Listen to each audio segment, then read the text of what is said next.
represents an extremely robust risk management system. And I've been told by Robert that with one exception of a tiny CCP, that I think it was involved fraud, and there has not been a failure of the CCP. And if you look at the way this is done with the mark-to-market, the margining, the layers of protection beyond margining, it's easy to see how robust this structure is. And the structure is independent of banks. So banks can fail, members, traders can fail, and the CCP will stay solvent if it's properly structured. It also produces transparency about prices, which has been a problem, as you know, in the valuation of assets that dealers are holding outside of the CCP system. And it also provides transparency about the relevant counterparty, which is the CCP in a CCP system. We can look at their books, we know what their rules are, and what their positions are. And that's great. It's much less clear what the position of Merrill is, or JP Morgan, or whomever. And not only that, those other dealers, as Ann pointed out, are in businesses other than just clearing trades. So you have a standalone institution, the CCP, that's very transparent, serving one function, and that's very good. This reduces the incentives for runners. You have a situation in a CCP structure where you can deal with virtually anyone, any member, without worrying about their credit risk, because all that you need to worry about is the credit risk of the CCP. So we would not have situations like we had with Bear Stearns and Lehman Brothers, where when people started to worry about them, they stopped trading with them. They would trade with Bear Stearns and Lehman Brothers all the way into bankruptcy if they were trading on a CCP. So you avoid the run situation. And with that, you also avoid what we've seen as a complete freeze-up in other markets, the interbank markets, for instance. All right. This, of course, is predicated on the assumption that everybody believes the CCP is solvent. CCPs naturally eliminate redundant positions. Since all the positions are with the CCP, you would not have these circles developing. And so actually the gross size of the market would shrink. And then the failure of individual firms would be less impactful. Lastly, I think that CCPs form a natural point for government intervention. In the CCP framework, the CCP is essentially providing a utility function. And if a bank got in trouble, you could let a bank fail so long as the CCP was solvent. But if the CCP got in trouble, the government would be intervening not to protect individual banks, okay, not to pick winners and choosers as they're doing now, but to protect part of the infrastructure of the financial system. And this is, economists worry about moral hazard and market discipline. Would be a better system in those terms. Politically, it would probably be more palatable. And so for these reasons, I think if you can move derivatives onto a CCP, it's an absolutely great system. Problems are, though, the things that we have on CCPs are standardized contracts. And many of the OTC derivatives are exotics and things like that. So we have this trade-off between standardized contracts, which are amenable to being cleared through a CCP, and customized products, which are less amenable to being cleared through a CCP. And there are costs and benefits to both of them. I think what we're learning, perhaps through this crisis, is that the benefits of CCP, which come at the cost of some standardization, need to be carefully looked at. To get the dealers to move to CCPs, the dealers have a vested interest in what they're doing now. That's where they generate their profits and their market powers. So it would require, I don't like the idea of saying thou shalt in a legal sense, but you can think about ways of creating incentives through capital requirements and things like that to encourage the movement away from customized bilaterally cleared derivatives to standardized CCP cleared derivatives that would form a safer system. And then another problem, and this is one I've been wondering about lately, is the margining system and daily mark-to-market that works very well with futures and options and would work well with swaps and things like that, where the price movements are kind of on a continuous basis, may be more difficult to adapt to a situation like you have with credit default swaps, where you get, upon a credit event, you suddenly get a movement in the required payoffs. So I'm sure that people are looking at this and can come up with solutions, but I think this certainly represents a large potential improvement in our financial system if we can get more and more of the products onto the CCP. Thank you.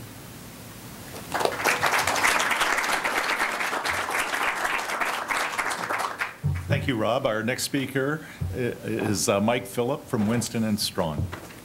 Thank you. You've heard from Ann what clearing is, how it works, and some of its benefits. And you've heard from Rob the reduction of systemic risks inherent in clearing facility systems such as the CMEs. But if the markets have taught us anything over the last few months, there's no free lunch. And by that I mean because central counterparties, clearinghouses, and I just for short call them CCPs, mitigate, but they don't eliminate market risk. They don't eliminate counterparty risk. In fact, what they do is, to a certain extent, they concentrate that risk that otherwise is diffuse between bilateral counterparties. They bring all that collateral, they bring in that counterparty risk all into the central clearinghouse, or the CCP. And that gives rise to the possibility, as Rob mentioned, that a CCP could become too big to fail. And that risk alone suggests that CCPs should be subject to regulatory oversight. I'm going to provide a brief overview of the Commodity Future Trading Commission's regulatory framework that currently governs CCPs for derivatives. And time permitting, we'll briefly touch on some of the regulatory issues for further consideration in the context of CCPs. At the outset, it's important to understand that the regulation of CCPs in the U.S. is not uniform, and it's complicated by the fact that the regulator and regulation of derivatives in the U.S. often depends on the nature of the underlying derivative product that's being traded or cleared. We don't in the U.S. have a single regulator or a set of laws that governs the trading or clearing of either exchange-traded or over-the-counter derivatives. For example, exchange-traded securities and security options are governed by the SEC and must be cleared on national securities clearing agencies that are regulated by the SEC under SEC rules and authority. On the other hand, exchange-traded commodity derivatives are subject to the exclusive jurisdiction of the Commodity Futures Trading Commission, or the CFTC. And they're cleared on derivatives clearing organizations, or DCOs, that are regulated by the CFTC. When we move in the area of over-the-counter derivative instruments, such as interest rate swaps, options, forward rate agreements, or currency swaps, or even commodity swaps, for example, a CCP has, for such over-the-counter instruments, has a choice of how to form itself and how to be regulated. It could be a national bank, it could be a state member bank, it could be a clearing agency that's regulated by the SEC, it could be a DCO regulated by the CFTC, it could even be a foreign clearing organization that's subject to comparable foreign regulatory authority that a U.S. bank regulatory authority or the SEC or the CFTC has determined is suitable to provide clearing services in the U.S. So in theory, there are a number of possible alternative regulatory frameworks and regulators available for CCPs of over-the-counter derivative instruments. And so in the U.S., there's not a uniform regulatory framework governing CCPs. Because I'm more familiar with the CFTC's regulation of CCPs, that's the regulatory regime that I want to focus on and just briefly outline for you. I may point out a few high-level differences between the SEC's regulation of CCPs and the CFTC's. And Jim Overdahl, who was previously at previously at the CFTC and now at the SEC, will feel free to jump in and correct my misstatements of either jurisdiction. Under the Commodity Exchange Act, the CFTC regulates DCOs and has the statutory mandate to ensure the financial integrity of transactions for the purpose of avoiding systemic risk. Under the current law, any DCO that's registered with the CFTC can clear both exchange-traded derivatives, stuff like pork bellies, S&P 500 futures, cattle futures, gold, natural gas, and over-the-counter derivatives, interest rate swaps, but not securities or security options. That can't go on a DCO. The CFTC relies on 14 core principles that are applicable to DCOs, and those are set forth in the Commodity Exchange Act. And it's important to note that under the CEA's framework, these are core principles. They're not prescriptive rules. They're rather high-level standards that are set forth in the statute that are amplified by the CFTC, but how the CCP determines to satisfy these core principles, they have a lot of flexibility. There's a lot of leeway. There's not one-size-fits-all regulation. That might be contrasted a little bit with the SEC's philosophy on regulation, which is a little more top-down and prescriptive, and that's a difference worth noting in kind of regulatory philosophy. The 14 core principles, and I'll mention some more than the others because some are a little more important, but they focus on such things as financial, operational, and managerial resources. The CFTC wants to make sure that anyone that's serving as a CCP has operating capital, has appropriate cash flow, has managerial resources, people who are experienced in risk management, people who are experienced in audits, and system resources and staff. And I can tell you through experience in applying for DCO licenses for a couple of DCOs, they go through, they want to see organizational charts, they want to see the CVs, they want to kick the tires on all the systems, the technology that's being used. So separate from then the second core principle after the resources of the CCP itself are participant standards, the clearing members, the firms that will be permitted to clear their products at the CCP. That's probably one of the most, aside from financial resources, making sure you have lots of money, knowing who you are clearing for and their integrity, their ability to collect funds from their customers, their capital standards, their own financial and operational resources are a very important layer of preserving the integrity of any central counterparty. Product eligibility is the third core principle. What will be cleared? What instruments will be cleared on the CCP? Not every instrument perhaps belongs being cleared on a CCP. There are different risk profiles in terms of volatility, in terms of liquidity, in terms of being able to price the instrument and risk manage it. And so it's not one size fits all in terms of management policies. What works for crude oil or natural gas won't work for CDS products or interest rate swaps. And so the regulators want to make sure that there are, just because a CCP can handle a particular type of instrument doesn't automatically mean it can handle another, and they want to make sure that there are appropriate resources for that. Risk management, Anne alluded to this, daily mark-to-market of all positions, collection of performance bond so that you don't build up losses in the system, periodic stress testing of portfolios, I mean, it's interesting looking back as to whether had CDS contracts actually been cleared a year ago. It's an interesting question as to whether anybody's modeling would have properly modeled for the events that we have seen over the summer, and so to a certain extent it's probably fortunate we did not have a central counterparty for CDS products last year.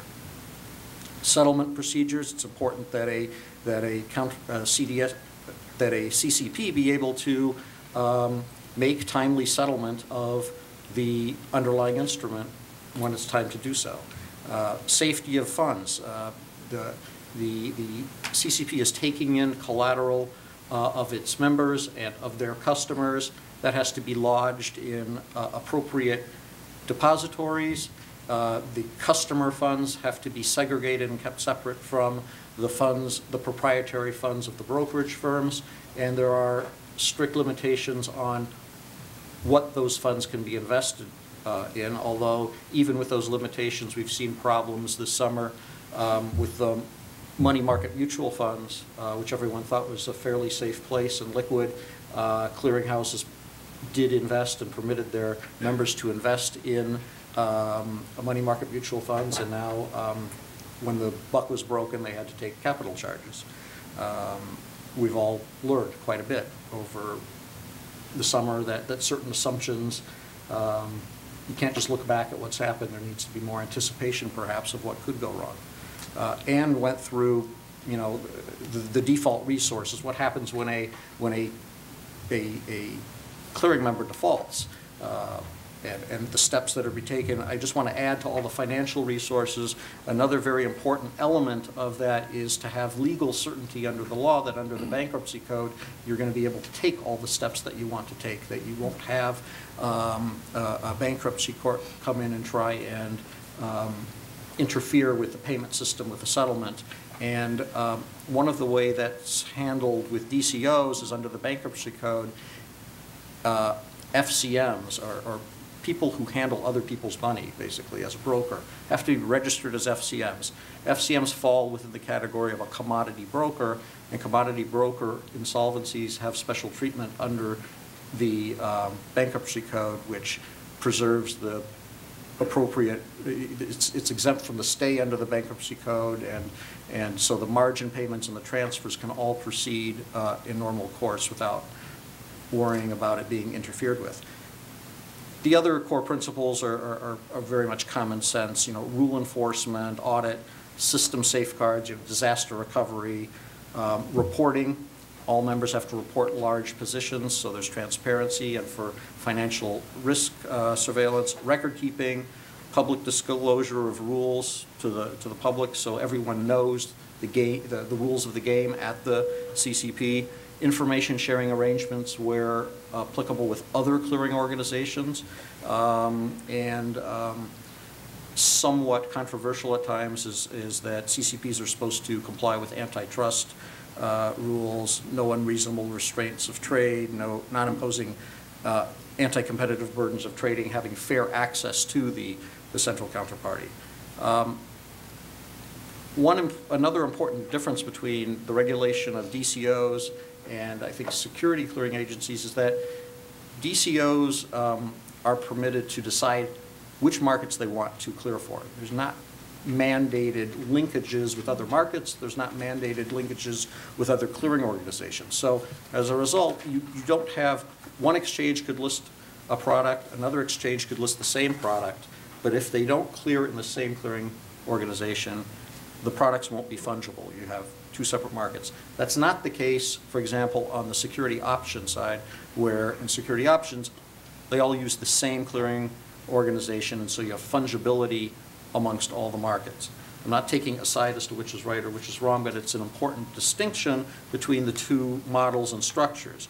And just, I'm not going to take an opinion on these, but just some regulatory issues to consider going forward for CCPs is, should there be uniform clearing regulation? Does it make sense that you have a patchwork quilt where you could have clearing organizations that are subject to bank regulation, you have clearing organizations that are subject to SEC regulation, foreign regulation, the CFTC, and all having, you know, perhaps comparable goals, but different standards, different things. Is that good? Is that appropriate? Does it provide for competition, or does it provide for confusion? And where we're going to see this really heightened is in the example of credit default swaps, CDS clearing, because as I said before, regulation often depends on what the underlying instrument is characterized as. And CDS, there's a lot of argument, are those options on securities on the one hand, which would suggest that the clearing should be regulated by the SEC, or are those rather commodities in the sense that they are a commodity on a credit event, which is defined as a commodity, and so that could be subject to the CFTC's jurisdiction and cleared, for example, at the CME clearinghouse? Or is the right answer that they could be either? Have a jump ball, let both sides do it and see what the market wants. Just some food for thought.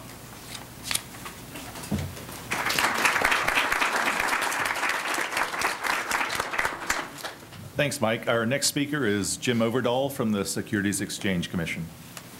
Thanks, Bob. I'm wondering how big a crowd we would have had even 6 months ago on a topic of clearing, settlement, and counterparty risk. I know we probably could have gotten the panel here. We all work in this area and enjoy it. But it has been amazing to me to turn on the TV and find anchors, not just on CNBC, but on CNN talking about the topics that we have known and never have heard anybody outside of our little circle discuss before. And it really came home to me this last weekend. I have a 5-year-old daughter, and her elementary school was having a Halloween party at her school. And I brought her up there, and there was a kid, and not a kindergartner, an older elementary school kid, and he was a little geeky, but he came dressed as a credit default swap. He had a little Grim Reaper outfit on, and anyways, you had to be there. Wow. So, and as you know, I'm with the Securities Exchange Commission, and before the discussion tonight, I was asked, now, isn't that really a lawyer-dominated place? I do see our panel is well-populated with attorneys, so don't worry about being too much out of place. But in fact, the SEC does have a lot of lawyers and a small core group of economists, and they always remind us of where our place in the pecking order is, and this sometimes comes home in very subtle ways. I know when I first started there, I had an attorney come to my office and introduce herself, and she was saying, my brother is an economist, and she went on and talked about her brother and what a great guy he was and all his accomplishments, and then she just stopped suddenly mid-sentence and kind of stared off in the distance and said, it's really too bad. He was smart. He could have been a lawyer.